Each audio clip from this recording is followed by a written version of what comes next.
Vamos estudar a palavra de Deus então, e eu gostaria que você estivesse atento àquilo que Deus tem para dizer para nós, porque esta é uma mensagem que eu diria assim, complicada de pregar.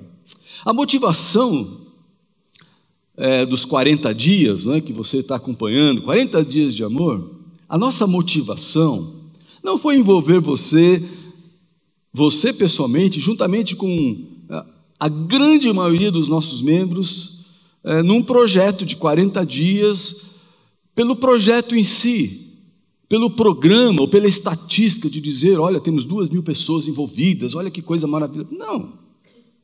O nosso desejo é que essa ferramenta venha nos ajudar a estreitar a nossa relação com Deus. Razão pela qual, se você quiser começar hoje, você pode. Pegue o livro, vai ler. Se quer começar um outro grupo, vai. Lógico que seria muito bom se todo mundo estivesse no mesmo ritmo, mas o nosso desejo é que essa ferramenta nos ajude a estreitar essa relação com Deus e assim também a nossa relação com as pessoas daqui e por onde a gente for igreja, por onde a gente estiver. Nós queremos uma igreja, de verdade, gente, nós queremos uma igreja que tenha bons relacionamentos em todas as esferas da sociedade. E nessas semanas, nós já percorremos aí os assuntos que foram extremamente importantes. Nós conversamos logo na primeira semana sobre dê valor máximo aos relacionamentos. Essa foi uma conversa importante que tivemos com os grupos, lendo os livros, Depois, ame como Jesus ama você. Uma outra semana de leitura intensa. Comunique-se com o coração, conversamos sobre isso domingo passado e passamos esta semana estudando isso, e o meu grupo, no qual estou me reunindo, dos 40 dias, ficou quase até 11 da noite trabalhando nesse assunto e nós nem chegamos na metade, porque foi complicado a gente conversar sobre isso, quantas coisas temos que aprender nessa área de comunicação.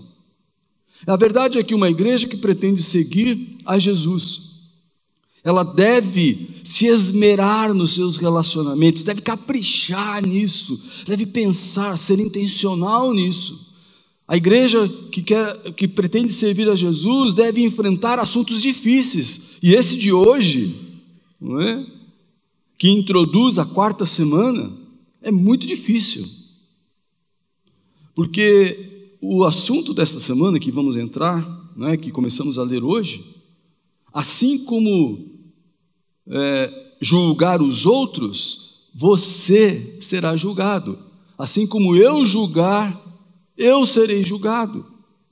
E é muita tentação, não é? É muita tentação. É quase um vício. Você está comigo, não está?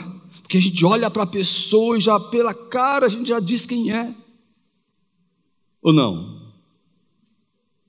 Olha, não minta, Porque a gente tem esse vício, nós julgamos e condenamos o tempo todo as pessoas por aquilo que nós entendemos ser verdade para nós. Um dia você vai me julgar, gente. Você vai me julgar, você vai olhar para mim e vai me julgar. Se é que você já não me julgou hoje. E talvez eu já tenha julgado você hoje. Essa será uma semana, nessas leituras, que pretende dar um mergulho em águas profundas. Porque refletir sobre essa questão do julgamento, falar com coragem sobre esse assunto, de julgar os outros, nada mais é do que escavar, do que cavar profundamente dentro da alma, e realmente investigar, porque é isso que nós queremos, estreitar nossa relação com Deus, para também estreitar as nossas relações entre nós. Então eu vou escavar e cavar profundamente e investigar a razão do porquê ainda fazemos isso. Temos que tentar entender as razões dessa loucura, porque é uma loucura que está dentro de cada um de nós, que nos faz olhar para uma pessoa como juízes, estabelecer que eu posso julgar você e você pode me julgar. Desta forma como vamos conversar hoje. Por isso o título da minha palavra hoje é a tentação de julgar o outro. A tentação de julgar o outro, que está rondando a nossa vida o tempo todo, o tempo todo, o tempo todo. Basta você começar a conversar com o seu marido, com a sua esposa, você já tem a tendência de fazer julgamentos, mesmo que você não diga nada. E eu vou procurar hoje, né, esclarecer a diferença entre julgar e discernir. Julgar e discernir é o meu objetivo hoje. Esclarecer essa diferença. E eu peço que você, então, abra o seu coração, abra a sua mente, abra o seu entendimento, peça a Deus, Deus, tem misericórdia de mim, me ajude. Eu não estou aqui simplesmente para cumprir um papel, para bater um ponto. Eu estou aqui porque o Senhor me trouxe de alguma forma. Olha quantas cadeiras vazias temos. Mas você está aqui, ocupando uma delas. Por que será que Deus nos trouxe aqui, nesse momento histórico? Esse é o dia que vai acontecer só hoje. Esse dia não se repete, essa experiência que temos aqui hoje não se repetirá. Então vamos aproveitá-la. E vamos a Jesus mais uma vez. Porque Jesus está diante dos seus discípulos e Ele quer esticar esses homens, Ele quer preparar esses homens, fazer deles homens de verdade. Porque o tempo de férias, aqueles 3 anos de preparo, quando eles estavam só passeando com Jesus para lá e para cá, ia acabar, ia terminar. E eles teriam que assumir a direção, a liderança de uma comunidade que representaria Jesus na terra, o novo Israel, a igreja. Eles iriam liderar esse movimento do cristianismo, e eles precisariam de conteúdo nos lábios, mas conteúdo na vida, além de conteúdo nos lábios. Então vamos a Jesus. Ele chega para os discípulos, Mateus 7, 1 a 6. Ele olha para os discípulos e fala assim, gente, é o seguinte, olha, estão lá, não julguem, para vocês não serem julgados. Olha aqui no meu olho, não julguem para vocês não serem julgados, vocês serão julgados pelo mesmo modo como julgam os outros. O padrão de medida que adotarem será usado para medi-los. Então fica atento, porque se você se preocupa com o cisco no olho do seu amigo, enquanto há um tronco, há uma árvore, há uma viga, há uma trave no seu próprio olho, por que você se preocupa com o cisco no olho do outro, enquanto tem esse tronco no seu? Como pode dizer a seu amigo, deixe-me ajudá-lo a tirar o cisco do seu olho, se você não consegue ver o tronco no seu olho?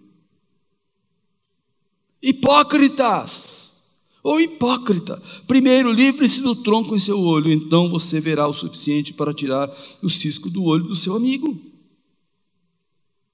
E ele continua, não deem o que é santo aos cães, nem joguem pérolas aos porcos, pois os porcos pisotearão as pérolas, e os cães se voltarão contra vocês e os atacarão. Mateus 7, 1 a 6. Se queremos transformar esse ensino de Jesus em algo que vai nos ajudar a estreitar as relações, nós precisamos considerar algumas coisas. E precisamos entender então, julgar ou discernir?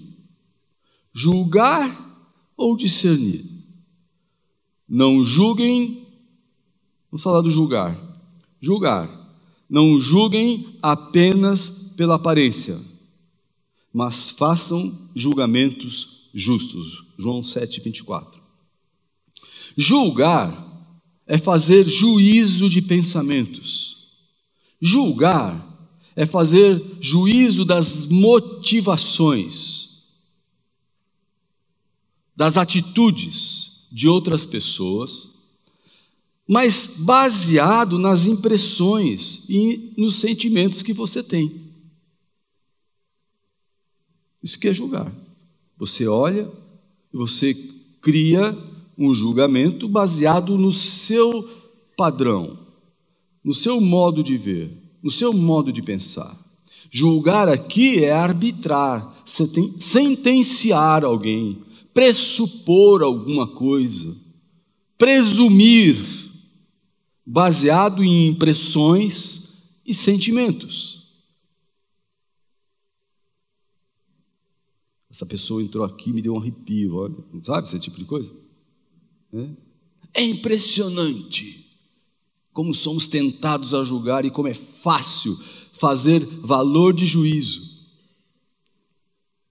que é um caminho para o preconceito, para a discriminação e para a injustiça. O que é valor de juízo? Vou dar um exemplo. Alguém diz assim: a menina é alta e magra, ela fez um juízo real, pois ela apresenta as características físicas da pessoa assim como é de fato. Então aquela menina realmente ela é alta e magra. Então isso é um juízo renal. Agora, eu digo assim, a menina é bela. Esse é um juízo de valor, pois as características alta e magra foram avaliadas por mim como sendo próprias de uma pessoa considerada bonita. Viram a diferença? Isso eu fiz um juízo de valor e um juízo real. O tempo todo nós fazemos isso. Então, o meu juízo de valor, aquilo que para mim é importante, aquilo que, da maneira como eu encaro as coisas, acaba sendo o critério para eu fazer um pronunciamento a respeito de alguém ou estabelecer um juízo a respeito de uma outra pessoa. Como eu disse, um dia você vai me julgar tendo um juízo de valor e eu vou fazer a mesma coisa com você. Eu talvez não tenha estabelecido, eu não tenha cumprido aquilo que você imaginava o pastor faria para você, e você estabelece um juízo de valor baseado na sua compreensão do que o pastor é ou deve ser, ou como ele deve agir, a maneira como ele deve falar, a maneira como ele deve se vestir, ou seja como for. Quem julga dentro dessa perspectiva, crê que é juiz, crê que é um juiz, crê que é justo. E quem crê que é justo, crê que é o quê? Quem é justo? Quem que é justo? Deus. Deus é justo. Então, quem julga, crê que é juiz. E porque crê que é juiz, crê que é justo. E quem crê que é justo, crê também que é Deus. Então, nós nos posicionamos dentro dessa postura de sermos deuses na vida dos outros, Espírito Santo na vida dos outros. A tentação de julgar qualquer outra pessoa mostra a luta constante que nós temos de estarmos no controle, de termos a palavra final, de estabelecermos um juízo a respeito do outro, assim como Deus está no controle de todas as coisas. Julgar é isso. É fazer juízo de pensamentos, das motivações e das atitudes das outras pessoas, baseados em impressões e sentimentos. Agora nós temos discernir. Veja o que Jesus diz no verso 6. Não deem o que é santo aos cães. Teve aí um julgamento, não é? Nem joguem pérolas aos porcos. Teve julgamento. Pois os porcos pisotearão as pérolas e os cães se voltarão contra vocês e os atacarão. Discernir é identificar com conhecimento de causa o que é certo e o que é errado. E é isso. Não julgar não quer dizer que você não possa discernir, ou que você não possa fazer uma avaliação do que é certo fazer uma coisa ou é errado fazer outra. Jesus acabara de dizer para não julgar, mas orienta claramente a não atirar pérola aos porcos. Existem coisas que estão claras diante de nós, que não são uma questão de interpretação pessoal, são questões que são erradas, injustas, não segundo o meu gosto, não segundo o meu pensamento ou o meu padrão, mas de acordo com um parâmetro indiscutível, que é a palavra de Deus. Há, contudo, muita confusão aqui. Nós temos dificuldade em julgar as nossas motivações. E essa confusão pode ser resolvida no texto que nós lemos aqui, que Jesus apresenta, e também lendo os capítulos dessa semana, que serão muito úteis. Jesus diz basicamente 3 coisas no texto que nós lemos. Ele diz, primeiro, não seja hipócrita. Não seja hipócrita. Eu sou hipócrita quando aponto para o cisco do olho de outra pessoa, enquanto ignoro a viga, o tronco que está no meu olho.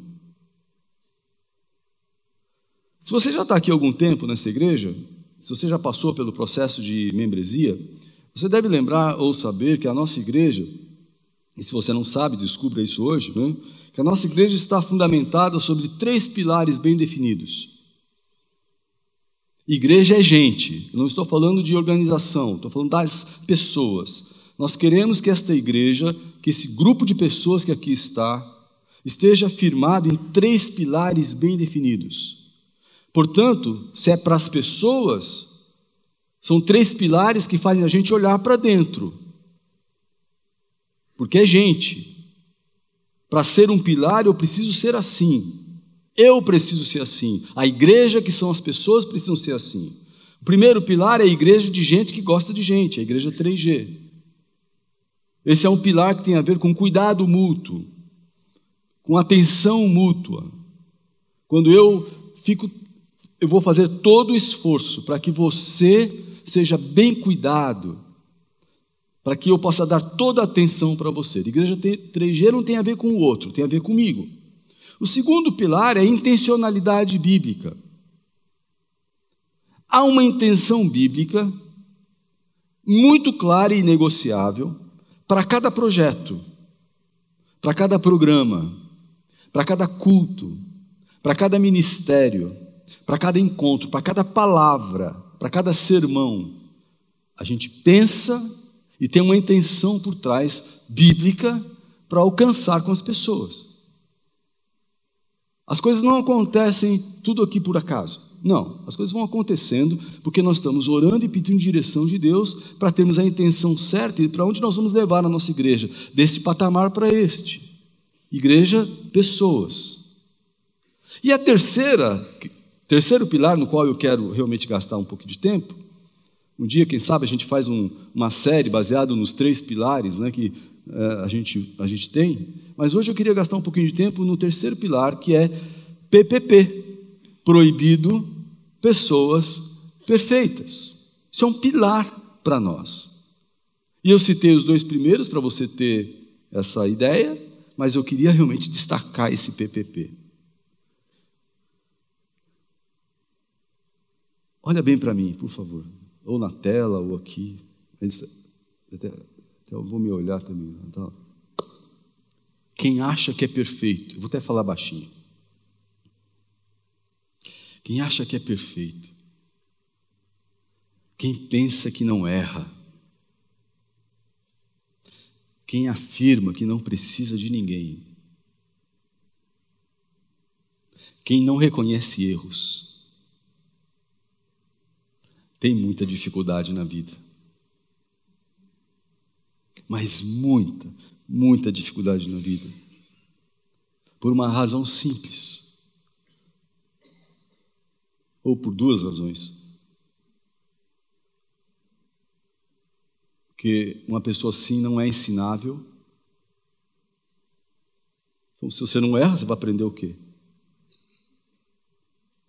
Você não é ensinável. E se você não erra e não é ensinável, você vai se submeter a Deus por quê? Para quê? Aliás, né? O que você está fazendo aqui? Porque se eu não sou ensinável e não me submeto a Deus, eu me coloco acima de Deus, mesmo que o meu discurso não seja esse. Por trás da ideia de eu julgar você, dentro daquele conceito de julgamento, está o conceito completamente equivocado de que eu sou alguma coisa. E eu me admiro tanto, entendeu? Eu me admiro tanto, que eu olho para mim mesmo e eu penso assim: não sou como você. Aliás, você já deve ter ouvido essa história em Lucas 18. O fariseu em pé fazia esta oração: te agradeço, Senhor, porque não sou como as demais pessoas, desonestas, pecadoras, adúlteras. E com certeza não sou como aquele específico cobrador de impostos. Eu jejuo 2 vezes por semana, eu dou o dízimo, não perco um culto. Ó Senhor, sou tão grato por não ser como esse bando de ladrões, trambiqueiros que estão aí, tudo na Lava Jato. Corruptos, adúlteros. Não sou como aquele crente infeliz. Sou quase um Deus. Gente, mas é isso. Por trás da ideia de julgar, dessa forma que nós vimos, está aí uma pessoa que está cheia de si mesma. A igreja deveria ser um lugar onde pessoas perfeitas não poderiam fazer parte. Elas não têm espaço numa igreja de Jesus. Pessoas com essa pretensão acabam se tornando um empecilho para a graça de Deus, porque lembre-se, a graça de Deus só opera no ambiente da fraqueza.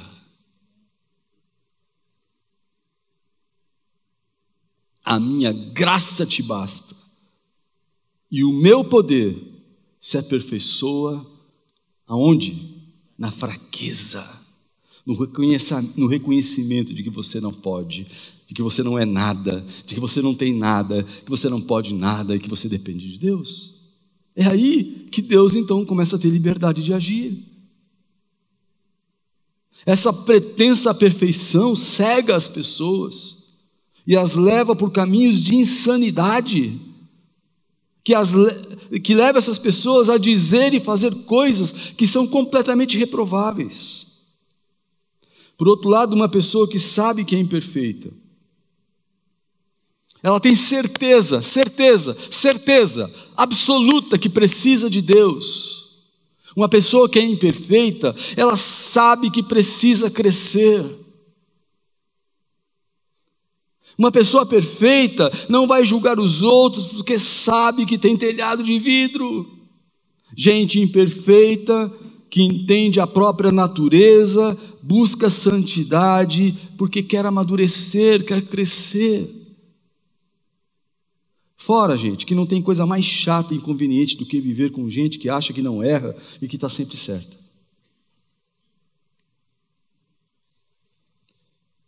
Então, não seja hipócrita.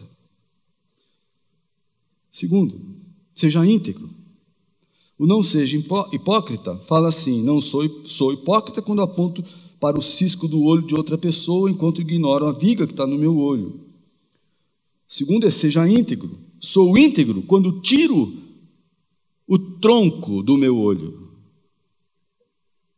Íntegro é igual inteiro, completo. A integridade discerne que os erros e defeitos dos outros podem ser indicadores de que erros e pecados estão na minha própria vida. Eu olho os seus erros e desde eu apontar um dedo para você, eu olho e fico olhando ver se eu não estou.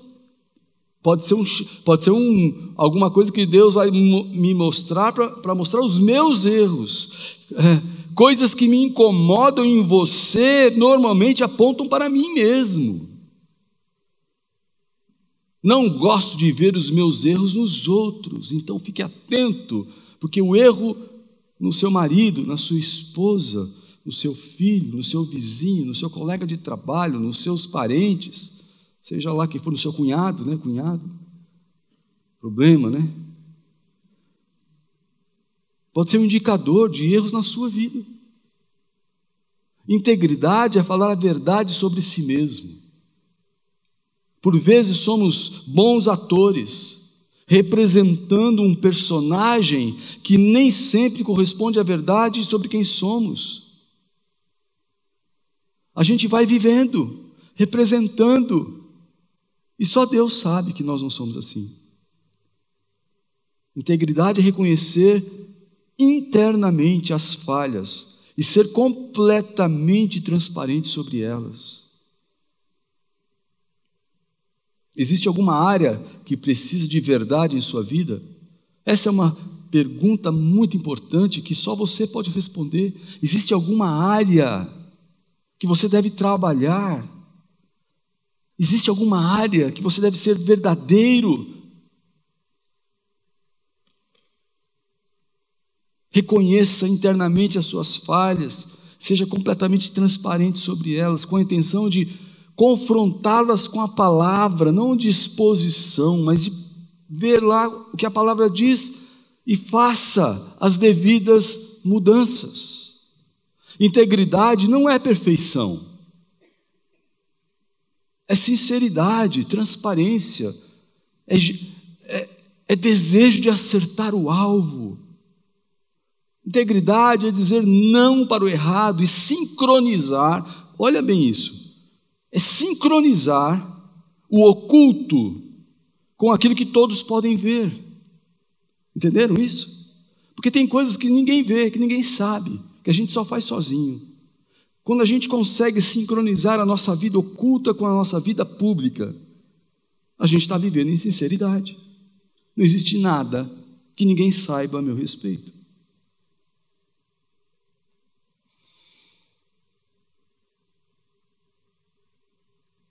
Devemos depender de Deus e pedir a ajuda de Deus para trilhar o caminho certo da integridade.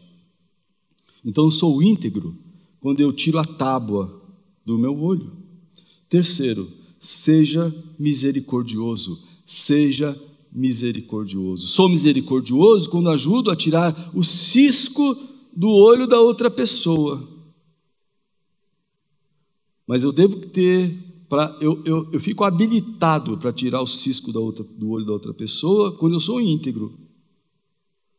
Então eu sou misericordioso quando ajudo a tirar o cisco do olho da outra pessoa, com temor e tremor, com esse sentimento de inadequação.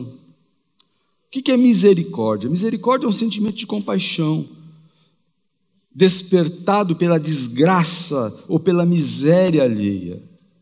Misericórdia não é olhar para o outro com desdém.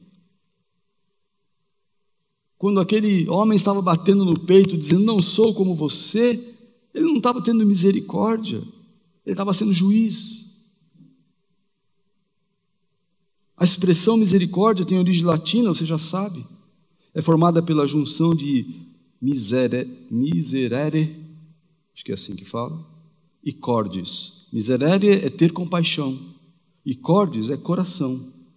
Então, ter compaixão que sai do coração significa ter essa capacidade de sentir aquilo que a outra pessoa sente, aproximar os seus sentimentos dos sentimentos de alguém, ser solidário com as pessoas e tentar entender o que está acontecendo e ajudá-las a sair do buraco. É muito interessante o progresso de Mateus 18. Mateus 18 diz assim, olha, se você vê o seu irmão pecar, você vai lá e faz o quê? Conta para o pastor? Não, fala com ele.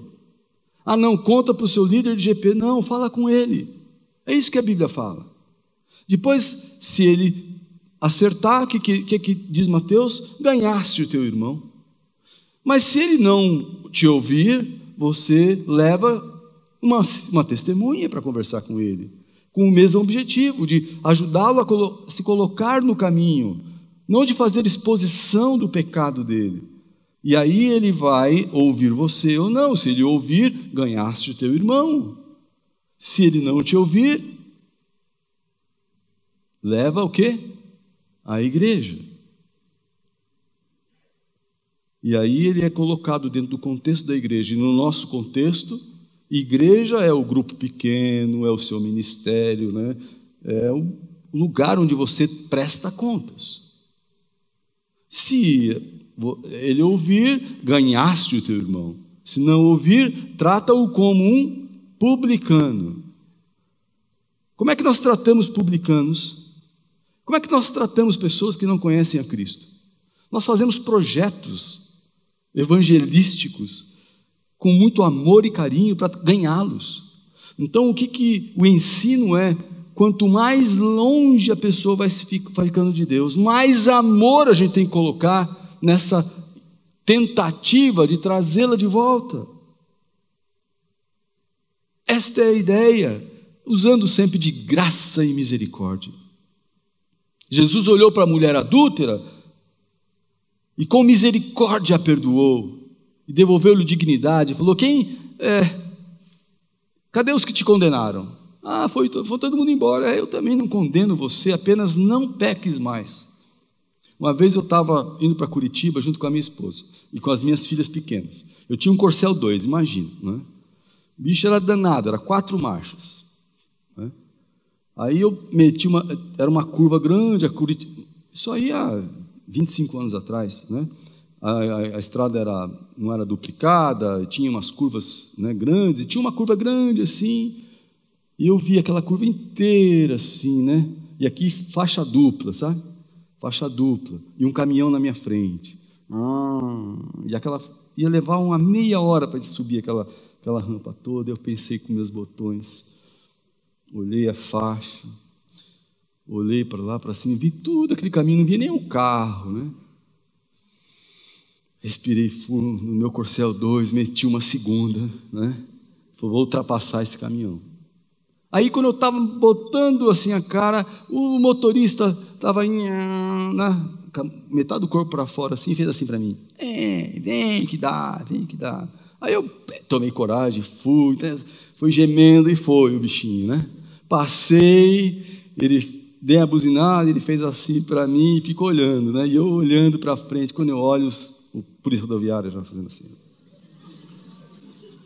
né? Aí eu encostei e ele passou, né? Se tivesse ficado atrás, tinha passado junto comigo, né? Aí eu falei: o senhor está indo para onde? Eu estou indo para Curitiba e tal. Começamos a conversar. Ele me desceu do carro, me levou lá no carro dele, abriu um álbum de fotos, cheio de gente morta, estraçada. Olha, queria que o senhor visse isso aqui. O senhor está com essa família, com as suas filhas lá, né? Bonitinha elas. Olha aqui. Tudo aqui nesse pedaço. Nossa, eu fiquei todo arrepiado e falei para ele: senhor guarda multa que eu preciso ir embora. Falei bem assim para ele: o senhor multa porque, né, eu preciso ir embora, né? Ele falou assim: nós vamos ficar por isso mesmo, né? Como quem diz: opa, tem alguma coisa que a gente pode fazer aqui. Eu falei para ele: senhor guarda, o senhor não está me acreditando multa que a gente precisa ir embora. Eu não vou fazer nada aqui, né?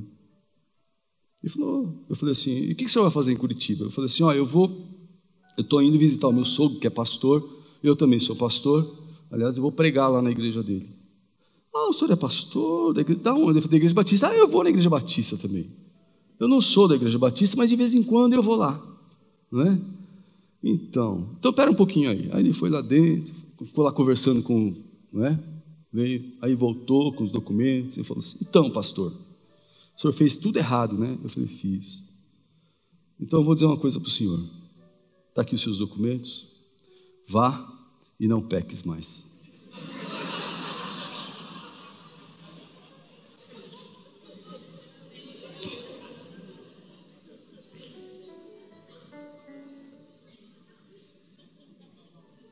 E eu fui rapidinho, antes que ele tomasse, né, pensasse diferente. Por que eu estou contando isso? Porque é assim: eu merecia a multa, e ele teve o quê? Misericórdia. Jesus olhou para aquela mulher adúltera, e com misericórdia, ela merecia todo o castigo. Mas foi uma armadilha. Foi uma armadilha, mas ela caiu na armadilha. A gente cai em armadilhas o tempo todo. São várias armadilhas, o diabo coloca armadilhas no nosso caminho. quem nunca caiu, que ataque a primeira pedra. Jesus olhou para aquela mulher adulta e teve misericórdia dela, perdoou aquela mulher, devolveu dignidade para ela e disse: eu também não te condeno, mas vai, não peques mais, acerte a sua vida ao padrão da palavra de Deus. É assim que devemos viver. Não julgar não é julgar não é tolerar. Não julgar, vou falar direito. Não julgar não é tolerar. A alternativa para o julgamento é a misericórdia. E é preciso salientar que Jesus não tolerou em hipótese alguma o pecado das pessoas. Ele perdoou todos os pecados, inclusive o meu e o seu. É desejo dele que o nosso caminho seja endireitado. E ele quer que nós os ajudemos a endireitar os caminhos uns dos outros. Primeiro vivendo uma vida de integridade, depois tendo essa postura de ajudar os irmãos com misericórdia. Então a atitude bíblica de não julgar não é fingir ignorar o pecado do outro, mas é reconhecer que todos nós enfrentamos as mesmas tentações. Ninguém está fora do círculo da graça de Deus, ninguém está fora do alcance do nosso perdão, todos estão ao alcance do nosso amor. Um ambiente onde eu me abro para ajudar e me abro para ser ajudado, porque às vezes o cisco está em mim. Às vezes o cisco está em mim e eu tenho que dar liberdade de você chegar e dizer para mim: ó, você está com um cisquinho no olho aí, posso te ajudar? Acho que estamos vivendo tempos onde a misericórdia está em falta. A gente julga o tempo todo. Nós não temos a mínima intenção de andar com a outra pessoa. Nós não temos a mínima intenção de andar uma milha com seja lá quem for, com quem pisou na bola. Em geral achamos mais fácil dar a multa, entendeu? É mais fácil dar a multa, porque quando você não dá a multa, isso vai dar trabalho, vai ter que dedicar tempo para aquela pessoa ali. Gente, eu creio que a nossa relação com Deus deve sofrer uma reviravolta. Se tudo que nós temos aprendido nesses dias começar a fazer parte da nossa vida, uma reviravolta vai acontecer. Você tem uma semana pela frente, leia com atenção esses capítulos, pedindo: Deus, me ajude a transformar esse texto que eu conheço há tantos anos em alguma coisa prática para a minha vida. A gente está vendo que Deus quer trabalhar no coração, porque um coração íntegro e misericordioso não haverá hipocrisia. E isso é uma pós-graduação na área de relacionamentos.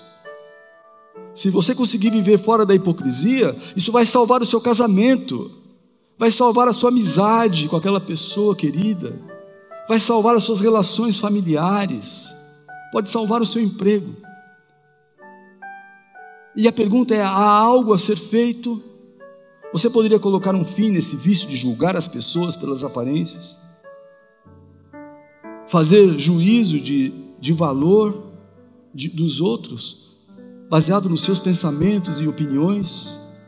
Você poderia aumentar o nível da misericórdia nas suas relações diárias? Você não quer aprender a discernir por meio de fatos, não da sua opinião? Eu acho que é assim, eu penso assim, Você não quer ajudar as pessoas nos erros delas, elas saírem daquilo e se recuperarem? E você poderia buscar integridade diante de Deus, tirando, quem sabe, a trave. Você não está vendo, mas tem uma trave, um tronco inteiro nos seus próprios olhos. Aí é o lugar onde começam as mudanças, quando você para e vê quem você é. Porque em geral o problema, gente, sejamos francos, o problema em geral não está nos outros. Em geral o problema está em nós. Você não é o problema sou eu. Você não é o problema sou eu. E se todo mundo pensar assim, a nossa vida vai mudar. Então pense, reflita e ore por isso nos próximos dias. Eu queria orar com você agora também. Senhor, nós temos um desafio de vencer a tentação de julgar por meio de uma atitude que seja completamente diferente dessa que temos vivido. Queremos abandonar a hipocrisia, revestir nossa vida de integridade e ter um coração misericordioso e gracioso.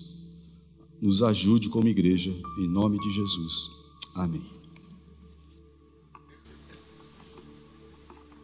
Pai, eu quero aprender a amar, mas é tão difícil não julgar e abrir mão do meu direito de justiça. Não posso condenar se a tua escolha é perdoar. Me ensina a oferecer perdão e a me parecer contigo em compaixão. Deus, livra-me de mim, guarda o meu coração, pois nas vezes em que tropeço, tem em ti o que mais peço, perdão e misericórdia me alcançam, me lançam pra bem longe de mim acusação. Se confesso os meus pecados, sou por Deus justificado, deixo a culpa sobre a cruz, sou liberto por Jesus. Encontrei em seu olhar tanto amor pra recomeçar. Deixo o fardo sobre a cruz, sigo os passos de Jesus. Ensina a oferecer perdão e a me parecer contigo em compaixão. Deus, livra-me de mim, guarda o meu coração, pois nas vezes em que tropeço, tem em ti o que mais peço, perdão e misericórdia me alcançam, me lançam pra bem longe de mim acusação. Se confesso os meus pecados, sou por Deus justificado, deixo a culpa sobre a cruz, sou liberto por Jesus. Encontrei em seu olhar tanto amor pra recomeçar. Deixo o fardo sobre a cruz, sigo os passos de Jesus. Posso amar, perdoar, posso amar, perdoar. Se confesso os meus pecados, sou por Deus justificado, deixo a culpa